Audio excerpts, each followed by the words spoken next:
नमस्कार।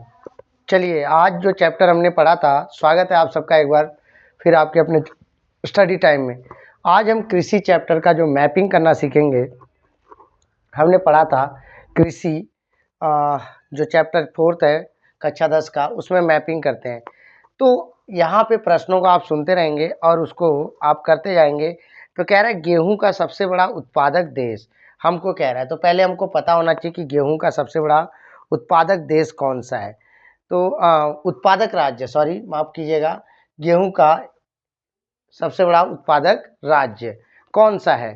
तो आप पहले उसको जानते रहेंगे, तब उसको भरने का प्रयास करेंगे। तो यहाँ पे उत्तर होगा पंजाब। तो पंजाब की स्थिति आप राज्यों के हिसाब से देखें तो पंजाब आपका यहाँ पे है। तो इस तरीके से आप यहाँ पे निशान लगा दीजिए कि सबसे बड़ा उत्पादक राज्य जो गेहूं का, तो यहाँ पे आपका प्रश्न होगा गेहूं का सबसे बड़ा उत्पादक राज्य आपका यहाँ पे लिखेंगे पंजाब। क्या लिखेंगे? पंजाब। यह सबसे बड़ा उत्पादक राज्य है। तो यहाँ पे मैं फिलहाल लिख दे रहा हूँ गेहूं ना, गेहूं फसल लिख दे रहा हूँ। गेहूं का सबसे बड़ा उत्पादक राज्य पूरे भारत में कौन सा है। आप इस तरीके से वहाँ पेपर में इस तरीके से पेंसिल से आप क्या कर सकते हैं, सबसे बड़ा उत्पादक राज्य आपका क्या है? पंजाब।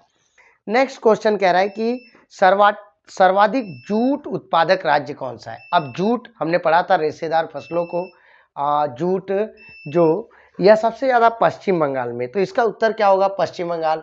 अब मैप में हमको स्थिति पता होनी चाहिए पश्चिम बंगाल। तो पश्चिम बंगाल में आप देखिए यहाँ पर यह है बांग्लादेश, और यहाँ पे देखिए ये बिहार या झारखंड, और कौन है? पश्चिम बंगाल। तो आप इसको इस तरीके से भरिए इसको, ठीक है। वहाँ पे आपको मैप में भी दर्शाना होगा, तो इसको इस तरीके से भर दीजिए। तो आपका यहाँ पे इस तरीके से आपका जूट का, तो ये आप रखेंगे इसका, यहाँ मैं नाम लिख देता हूँ। यहाँ पे कौन हो गया? पश्चिम आपका बंगाल मैपिंग। और किस पर्पज में? जूट उत्पादन में आपका जूट जो बोरे थैले इन सब का यह बनता है। थर्ड क्वेश्चन कह रहा है कि कॉफी का सबसे बड़ा उत्पादक राज्य। तो हमने पढ़ा था कॉफी का सबसे बड़ा उत्पादक राज्य कर्नाटक है जी। कर्नाटक जो कॉफी हमारे यहाँ से यमन से लाई गई थी और आपके बाबा बुदन की पहाड़ियों में, तो कर्नाटक की स्थिति देखिए ये है। तो इस तरीके से अगर राज्यवार करें तो यहाँ पे इस तरीके से कर्नाटक राज्य जो यह राज्य है, यह आपका कौन सा है? कॉफी के उत्पादन में सबसे ज़्यादा अग्रणी है। भारत में सबसे ज़्यादा कॉफी किस राज्य में? आपका कर्नाटक में। तो वहाँ पे सिंबल जिस तरीके का लगा रहे हैं, निशान लगा रहे हैं, आप वहाँ पे इस पे सिंबल भी दर्शाएंगे। जैसे गेहूं का सिंबल हमने इस तरीके से किया है, तो यहाँ पे, और आपका पश्चिम बंगाल का तो इस तरीके से और इस तरीके से, और कर्नाटक का, और या फिर वहाँ पे लिखिए आप। तो सबसे बड़ा उत्पादक राज्य हमारा यहाँ पे कौन मिल गया? कर्नाटक, कॉफी। तो यहाँ पे अगर हम लिखना चाहें तो क्या लिखे? आपका कर्नाटक। और किसके लिए यह सबसे बड़ा उत्पादक राज्य है? कॉफी के लिए। तो मैपिंग आप देख रहे हैं। अब कह रहा है चावल का, ठीक है, यहाँ पे सबसे बड़ा उत्पादक कह रहा है कि चावल नहीं, मूंगफली का सबसे बड़ा आपका उत्पादक राज्य। तो मूंगफली आप याद रखिए कि मूंगफली का सबसे बड़ा उत्पादक राज्य आपका यहाँ पे कह रहा है कि गुजरात है। कौन है? आपको मूंगफली। तो यहाँ पे आप कुछ न करके इसी तरीके से ये राज्य आपका कौन सा है, तो यहाँ पे क्या लिखिए? गुजरात। तो मूंगफली का सबसे बड़ा उत्पादक राज्य आपका कौन सा है? गुजरात पे आप लिख लीजिए। और मैं फिलहाल यहाँ पे लिख दे रहा हूँ कि किसका कह रहा है? मूंगफली। मूंगफली, ठीक है, आपका ये है आपका सबसे बड़ा उत्पादक राज्य। अब अगला क्वेश्चन हमसे कह रहा है गन्ना उत्पादक राज्य।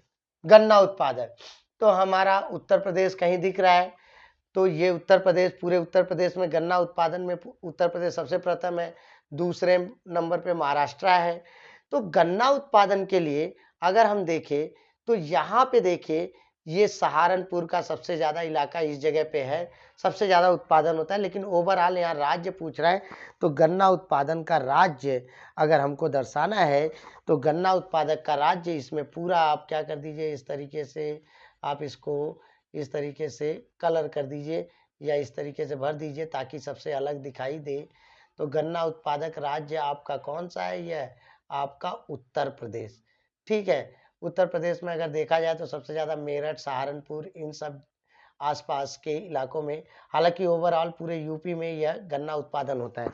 तो गन्ना उत्पादक राज्य के लिए आपने क्या मारा, यहाँ पे उत्तर प्रदेश मैपिंग भरा, और मैं लिख दे रहा हूं किसके लिए, गन्ना के लिए।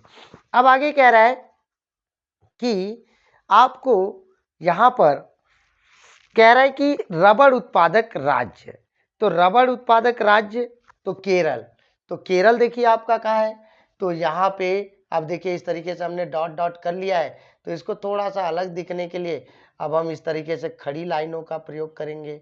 तो खड़ी लाइनों को इस तरीके से ये ऐसे थोड़ा सा कर दे ताकि अलग दिखे, या तो नहीं रंगे।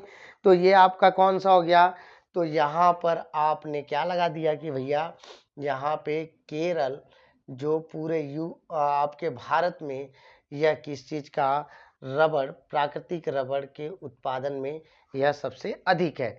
अब कह रहा है कपास उत्पादक, तो हमारे लिए कपास उत्पादक महाराष्ट्र देखिए, तो यहाँ पे इसमें तो लिख ही सकते हैं कि कौन है, महाराष्ट्र। वहाँ पेपर में आप इस तरीके से दर्शाइए, और यहाँ पे क्या उत्तर में आप अपनी कॉपी पे लिखिएगा, और कपास और कोई प्रतीक चिन्ह देकर इसे रखना चाहे। नेक्स्ट क्वेश्चन कह रहा है कि आपका इस तरीके से यहाँ पे अगर चाय उत्पादक राज्यों की देखें तो बात करें तो यह सबसे ज़्यादा यह क्या है आपका असम, यहाँ पे असम, और यह क्या है आपका पश्चिम बंगाल का दार्जिलिंग, ये सब यहाँ पे। तो इस तरीके से आप ये जो पहाड़ी है सबसे ज़्यादा, तो आपका क्या यहाँ पे पश्चिम बंगाल, और ये चाय के लिए किसके लिए उत्पादक राज्य, चाय, तो चाय के लिए आप क्या यहाँ पे असम सबसे अग्रणी राज्य है। इसके बाद पश्चिम बंगाल का यह क्षेत्र दार्जिलिंग, ठीक है, यहाँ पर यह सबसे ज़्यादा। तो नीलगिरी की पहाड़ियाँ भी हैं जो किसके लिए, चाय के उत्पादक क्षेत्र में गिनी जाती है। तो नीलगिरी की पहाड़ियाँ 3 संयुक्त राज्यों में होती है। तो नीलगिरी की पहाड़ियाँ अगर आपको दिखाना है तो यहाँ पे दिखाइए, देखिए केरल, यहाँ पर देखिए कर्नाटका और तमिलनाडु के तीनों राज्यों के बीच में इस तरीके से मैं बिंदु दिखा दूं, तो यहाँ पे आप चाय उत्पादन के लिए भी, क्या कॉफ़ी के लिए भी आप कह सकते हैं कौन सी पहाड़ी, तो आपका कह रहा है कि नीलगिरी की पहाड़ियाँ, ठीक है, कॉफ़ी उत्पादन और चाय भी वहाँ पे उगाया जाता। तो यह मैपिंग जो था, हमने प्रमुख फसलें जो हमसे पूछा गया है विगत परीक्षाओं में, तो आपने देखा कि कौन से फसलें कहाँ पे उत्पादन होते हैं। धन्यवाद।